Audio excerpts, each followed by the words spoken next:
What is up, people? Welcome back to the channel. Right, so today is a new day. Sorry a bit about the last video. I was a little bit down, so I gave up. I was like, you know what, I feel shit, head's not right. So sorry for that one. Anyway, I am my own worst enemy when it comes to this kind of stuff, because I'm like, well, if I just do this, it could be a little bit better. But then I do that, and I'm like, well, I could actually probably make that a little bit more better. And I'm like, oh, God.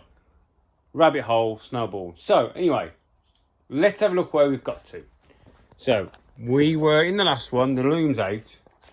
And it's back to there, wasn't it? So, what I've done now is the new loom is actually... It's semi here. It's through my... I've got a hole in my bulkhead there. Yeah, which gets covered in like a plate, which I think I've opened up too much, so I'll have to remake. But anyway, so that is through. The ECU is there. Now I want to try and put it somewhere cool, but I've decided there isn't anywhere cool in this car. So the only place I could think of putting it is where that fan is. Now we've only just put that there. And that was like my third rendition of doing that. So now I'm thinking I might move that to over here. But if I put it over here, it's right above the exhaust tunnel, which gets warm. And when the engine's off, it could damage the fan. So now I'm thinking, well, where do I put the fan if I put the ECU there? But if I put the ECU there, when the car's off after a race, even though these tunnels run on their own fans, so it stays on, is it going to get heat soaked? And I'm like, oh my days, now what do I do? So in here is still a little bit undecided on where stuff is going to go. A few of the switches are going to be none and void, but I'm still just going to leave it as it is because we haven't got the time. What I want is I want a switch panel up on that cage bar there. I could reach my arm, so I want a long, narrow one. And there won't be many switches in there. So that's final goal, but that will have to be over winter build project because I am running out of time. So get it in is where we are. This is some of the wiring I've took out. So round here, we were having, it wasn't so much of an issue. The engine was running at 100 degrees, 100, 101. Where the fan on the booster on a bike doesn't come into 105. So technically we were still within spec. I think 95-ish, 98 is running temperature on one of these. So we were there. But I think we can get a bit better cooling with this. So what I've done is I had this in here, right, to keep cool. But I think that could have been disturbing the airflow, right? And then also this big hose I had on there, which runs to my exhaust tunnel. Now the air will try and take the path of least resistance, which isn't through here, it's through there. And when it's also being sucked by twin fans, I think it may only be 10% of my air is going through there, not through there. So this is now going to come behind the radiator over the top. So we are not really damaging the flow. Because my mate said, why don't you run it to your headlights? Because I don't use them. So I'm going to buy more hose and it's going to come through to one of my headlights. So that then will free up more air. And I'm going to try and seal that better. But when this car gets boosted, I'm going to get onto my mate at Price Engineering. And I'm going to have a new radiator made. So it's, instead of it being like this, it's going to be dead flat and the full length of every bit of available space, and it's going to be dual bypass. Where this one is a mini radiator, and we all know that's pretty shit. Water goes in, water goes out.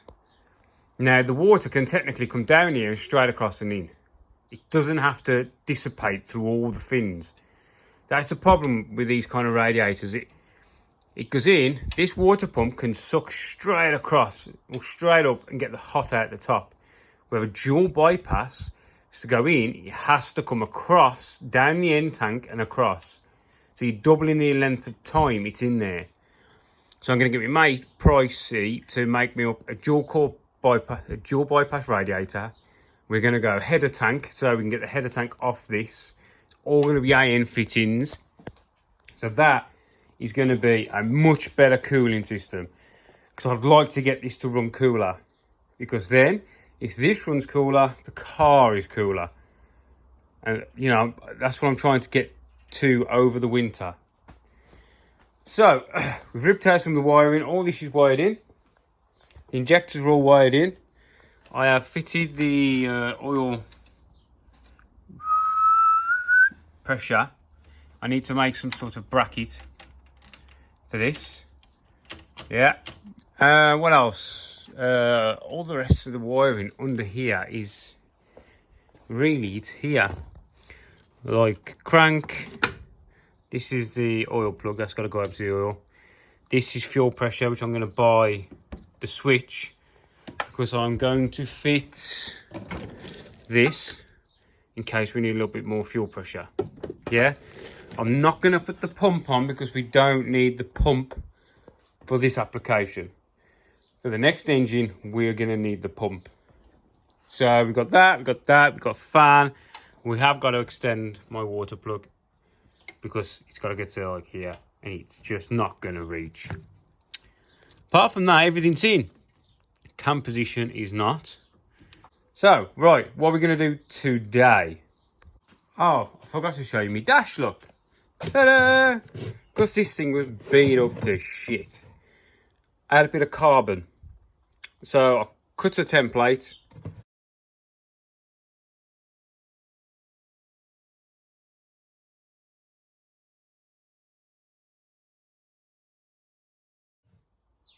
And cut out a bit of carbon. Then fitted this in. Now, it's not ideal, but it's what we got for now. Because eventually, I'm going to get the carbon dash that covers all of this. To cover up all the holes and everything. And then the digi dash will go here. In my steering wheel to keep it out of the way. So it's going to be flush. That pipe's going to get moved. To come through the bottom. So it's just going to be nice. Nothing on there. That's one of the plans. So I did this. Yep. And while I was watching my videos, it's very unlike me to make so many mistakes in corners. And I kept thinking to myself while I was on the track, it feels a little bit unstable. And if you noticed in the last video, there was this. This wire is actually broken off, right? This is for the power steering controller that's on my steering wheel. Here. So I've replaced it now with the Deutsch connector, as you would. What I'm thinking is my power steering kept engaging and disengaging because the wires were touching. So I would go into a corner and the power steering was going off, which was throwing me. And that's why I kept drifting a little bit wide, and it just didn't feel right when I was in the car. It's like the steering was perfect, and then it'd get really twitchy, and then it'd get heavy and soft, and I'm guessing my freaking power steering was cutting on and off because of that plug. So like I was going around, I come through the second hairpin, and he's just going in. The next thing, she drifted wide. When I was catching Jason in his Fiesta, I think it was in qualifying? Might have been. It just didn't seem responsive. And coming onto the straight, onto the far finish, I took a load of curb. I'm guessing I was turning in and the power steering's come in, and it's gotten a lot easier. That's why I took so much curb. I took my hand up because I was like, sorry. It wasn't expected. Anyway, so what we're going to do now is that water pump plug needs extending. But that I don't know the actual position until I work out where I'm going to put my freaking ECU. So, I'm going to work on that for a little bit. I'm not going to make any fancy brackets or anything. It's literally going to be bolted to something somewhere. So, let me think. And then we've got to work out what the hell I'm going to do with all the rest of this wiring. Did I mention that I hate wiring?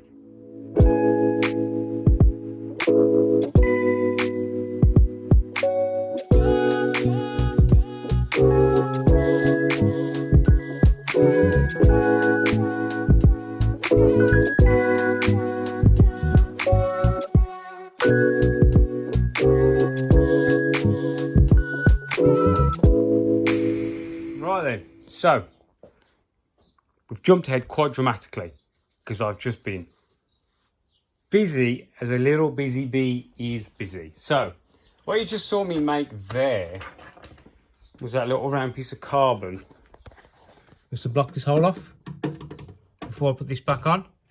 So now all I've got to do is I've got to fill that hole there. There's a bit of a gap, this gap here. The rest of it, maybe at the top corner. It's got a much better airflow now, but I am very tempted to get another radiator done, a bigger radiator, like sooner rather than later. Yeah, so that's done.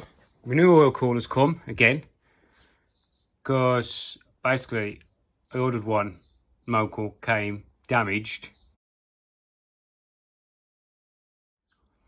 So that's gone back, and I got one of these Cetrab things, and this is bigger. This is 13 core, not a 10 core. So we're gonna have to make some slight mods to the front end to accept the bigger oil cooler. What else is done? Oil pressure sensors in, all that's wired in. I put the AEM fuel pressure regulator in, which is just a straight swap. The TPS, I had to work out, I'll tell you what, that took me some freaking head scratching, because the wires going into the plug were a different colour to the wires on the loom. I mean, look at this one. These wires coming into the plug were white, and the wires on the other plug were different colours. Everything was different colours. And someone in the comment section said, I'll have an earth, which I had, and one will have 5 volts and the other one will have nothing. Well, one of these has got 5.01 volts and the other one has got 4.98 volts. So I was like, So I'll put the 5 volts to what I thought was the signal. So I just matched them. Basically, this one, when I put my detector on ohms, I found which one of these was ohms. So on the bit of cardboard, I had my old wiring loom and new wiring loom. I had black was earth, yellow was signal, and blue was 5 volts.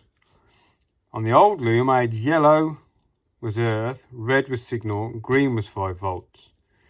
But both sides of the plug were different colours on the old loom. So, I'll tell you what, but I think we got that there. I've finished off the extension lead for this, because this had to come outside the car. I've just got to figure out where I'm going to put that. That's like the biometric-y thing. Inside the car has come quite a long way. So I have ripped out a lot of the wiring. And this is just now running basic car loom. All of these switches now work, but do different things, like control the fans better. I'm going to put one of my stickers on there. I had to move the light from my camera because I couldn't see it when it was there. This one was to control this fan under here, but now it's the old that fan, and we got these fans in the back, water pump. So yeah, and dashboard works.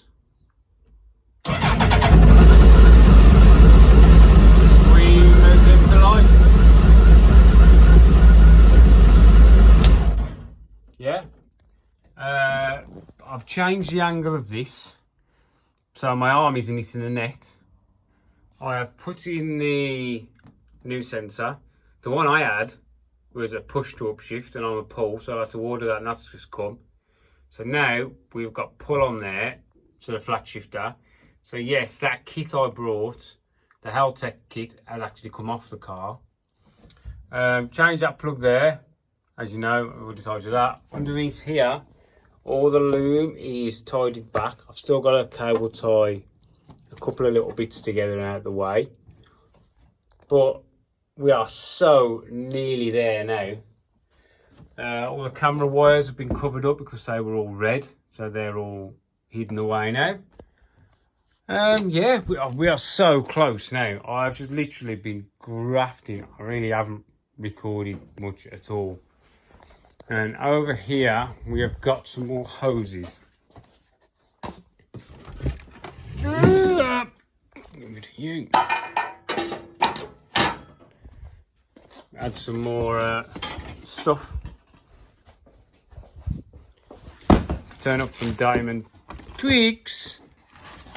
Come on. So here we have the hose, new hose to go from the headlight through that hole there into the exhaust tunnel. And we've got a thing for in there. And then we've got, this is the hose that should have turned up for my, you know, the one that blows in my face. And they sent this one, remember? The tiny one. So, there's the paperwork. Yeah, so we've got loads more of this as well. And this bracket I had on the end was a 90. It's very restricted, so I'll try it a 45 one. So we've got all this nice new piping to go in along here into the exhaust tunnel.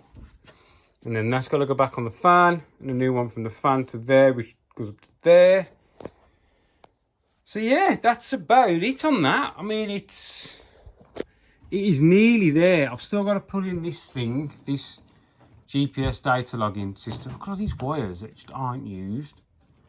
I mean, I know this is working through CAN bus, but I don't know how to work it anyway, let's be honest. So yeah, that's about where we are. I haven't really made anything. It's just been cracking on, getting the little jobs out of the way. Probably the hardest thing was the loom. I've been doing it now. It seems like forever. I just hate it. But we're nearly there. It runs. So Monday morning, I've got to phone the tuners and say it's running on its own. Need to get it in because the TPS isn't set right. Even though this TPS is set for the engine, the ECU was set for the other engine. You know what I mean? So yeah, we're nearly there. Book it in, map it up, and then I'll just need to try and find the money to race it because I've spent all my money trying to fix it. Fine. Thanks for watching. And I know this wasn't much of a video, really, but yeah, thanks for watching. It's like showing you what's going on. You get me? See you later, people.